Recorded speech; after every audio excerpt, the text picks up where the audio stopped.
না, আমার কাছে যদি আক্ষেপের কথা বলেন তাহলে সবচেয়ে বড় আক্ষেপের জায়গা টেস্ট ক্রিকেটই আসলে। সৈকত ভাই, প্রথম প্রশ্ন, কেমন আছেন আসলে?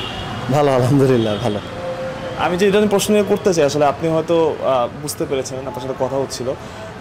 বিপিএলে আপনার দল না পাওয়াটা একটু সারপ্রাইজিং, আমার ব্যক্তিগত আমার কাছে সারপ্রাইজিং লেগেছে, কারণ আপনি বিপিএলে যেভাবে পারফর্ম করেছেন, আপনি যদি চ্যাম্পিয়নশিপের মানে চ্যাম্পিয়ন কনফার্ম ওয়ান ম্যাচটা দেখি আপনার সেঞ্চুরি আছে ওই ম্যাচে, বিপিএল টুর্নামেন্টে দল না পাওয়াটা একটু সারপ্রাইজিং লেগেছে কিনা আপনার কাছে?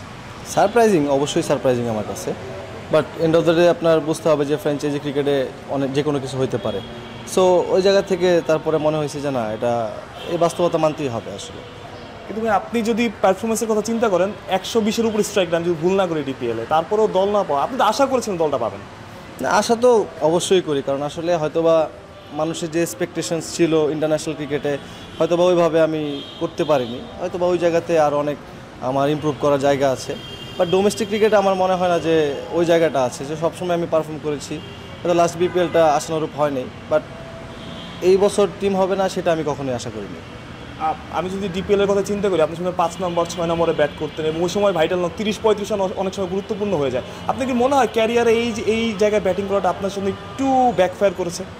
না, তা তো অবশ্যই। দেখেন, আমি যখন শুরু থেকেই ডোমেস্টিক খেলেছি, ওই সময় সবসময় আমি নাম্বার 4-5-এ ব্যাটিং করেছি। হয়তোবা ইন্টারন্যাশনাল ক্রিকেটে আসার পরে ওই জায়গাটাতে ব্যাটিং করা, ওটা টিমের কম্বিনেশনের কারণে হয়তোবা আমি ওই জায়গাটাতে পাই নাই।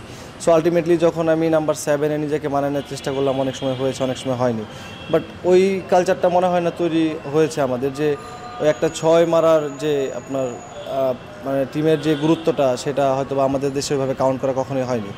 সো আমার কাছে এটাই মনে হয় যে ইভেন টি-20 ক্রিকেটে যদি বিপিএলে আপনি দেখেন যে একটা প্লেয়ার যখন খেলতেছে, সে যখন নাম্বার 6-7-এ ব্যাটিং করে, তার কাছে অপরচুনিটি খুব কম থাকে বড় রান করার। সো ওই জায়গা থেকে যদি টিমগুলো ওইভাবে মানে তারা সাপোর্ট করে যে না, তার কাজটা কি, ওই সময় যে তার কতটুকু সে করতে পারবে, বা টিমের ইম্প্যাক্টের জন্য সে একটা 6 বা একটা 4 মারা, বা একটা বোলার হিসাবে সে 1-2টা বল ডট করা। সো এই জিনিসগুলো যখন আমাদের আসবে, অন্যান্য টিমের সাথে কম্পেয়ার করবেন, তখন এই জিনিসগুলো অবশ্যই আমাদের আসবে, উঠে আসবে। সৈকত ভাই, আপনি তো অনেকদিন ধরে ক্রিকেট খেলছেন। আসলে যখন ঘরোয়া ক্রিকেট যারা পারফর্ম করে, তারা যখন আসলে ঘরোয়া লিগেই চান্স না পায়, সেইভাবে সুযোগটা তার না হয়, ন্যাশনাল তো অনেক পরের ব্যাপার। এটা কি কোনোভাবে পরে ইয়াং জেনারেশনকে ডিমোটিভেট করবে কিনা? হয়তো বা করতে পারে। আসলে যখন এখানে আপনি দেখবেন যে ডোমেস্টিক ক্রিকেটে পারফর্ম করার পর অবশ্যই একটা তফাৎ তো আছে ইন্টারন্যাশনাল ক্রিকেটের সাথে আমাদের ডোমেস্টিক ক্রিকেটের। বাট যখন এটাই আপনার প্ল্যাটফর্ম, আপনি জানেন যে আপনি বিপিএল বা ঢাকা প্রিমিয়ার লিগ বা এনসিএল, আপনি এই খেলাগুলো খেলেই আপনাকে ন্যাশনাল টিমে যাইতে হবে, তাছাড়া আমাদের কোনো অপরচুনিটিস নাই। তো এখানে ভালো করার পরে যদি আপনি ডোমেস্টিক ক্রিকেটের টিম না পান, তাহলে সেটা অবশ্যই খারাপ লাগার বিষয়, এবং সেটা অবশ্যই দুঃখজনক। সৈকত ভাই, লাল বলের ক্রিকেট আবার শুরু করেছেন, 2টা ম্যাচও খেলেছেন, আর একটা ম্যাচ খেলবেন। অনেক সময় বলা হয় যে আসলে প্রথমে যখন শুরু করলেন আপনি, শ্রীলঙ্কাতে আপনার দারুণ একটা নক ছিল, বাংলাদেশের 100 টেস্ট ম্যাচে, আমি যদি ভুল না করে থাকি। তারপরে আসলে অনেকেই বলে যে আপনাকে আসলে ওইভাবে ব্যবহার করা হয়নি টেস্ট ক্রিকেটে, যেটা মানুষ আপনার কাছে আশা করেছিল। আমি শুনেছি যে আপনি যখন ময়মনসিংহে আপনার এলাকাতে খেলতেন, খুব বড় বড় নক খেলতেন। সো আপনি কি মনে করেন যে আসলে আপনাকে যেভাবে টেস্ট ক্রিকেটে বা লাল বলে ইউজ করা উচিত ছিল, সেটা হয়নি, বা আপনি সুযোগটা পাননি?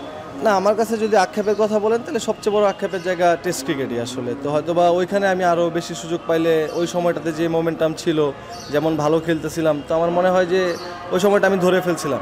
তো তারপর অনেক বড় একটা গ্যাপ টেস্ট ক্রিকেটে বা লাল বলের ক্রিকেটে, অনেক দিন খেলা হয়নি বা অনেক মিস ইউজ করা হয়েছে। তো সব কিছু মিলে আমার কাছে মনে হয় যে ওই ইয়াটা এখন আর ফিল হয় না আসলে। শুধু তো মিস ইউজগুলো কেন হয়? আপনি তো অনেক দিনের ক্রিকেট খেলছেন, অনেক কিছু জানেন না, তো যতটুকু বলা সম্ভব। আসলে সব কিছু চাইলেই বলা যায় না, এখানে অনেক ধরনের ব্যাপার থাকে। আপনারা হয়তোবা যারা গণমাধ্যম কর্মী যারা আছেন, আপনারা যারা ক্রিকেটের সাথে আছেন, তারা এই বিষয়গুলো অনেকেই অনেক ভালোভাবে জানেন।